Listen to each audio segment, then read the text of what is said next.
আমি জানি হয়তো এই ভিডিওটা অনেক লেট আপলোড হচ্ছে, বাট স্টিল আমি তবু আপলোড করছি, তার কারণ এটি একটি ছোট্ট স্মৃতির মতো।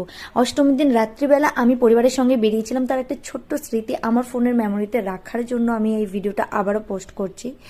তো এটা অবশ্যই সবাই চেনো, এটা হচ্ছে কোচবিহারের সবচেয়ে প্রাচীনতম পুজো দেবীবাড়ি।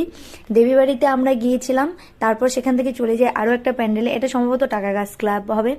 এটা 50 বছর পূর্ণ হয়েছিল আর ভীষণই ভালো করেছিল, লাইটিং বলো প্যান্ডেল বলো এভরিথিং ইজ পারফেক্ট। খুবই আনন্দ করেছি, মা ভাই আমার বর সঙ্গে গিয়েছিল আর আমরা চারজনে ফাটিয়ে মজা করেছি। সেই দিন সারা রাত্রি আমরা ঠাকুর দেখি, প্রচুর প্যান্ডেল হপিং করি, বাট ক্যামেরায় সে সমস্ত প্যান্ডেলই তোলা আছে যতক্ষণ আমার মাথাটা একটু ঠিক ছিল, মানে বলতে চাচ্ছি আমি সুস্থ স্বাভাবিক ছিলাম।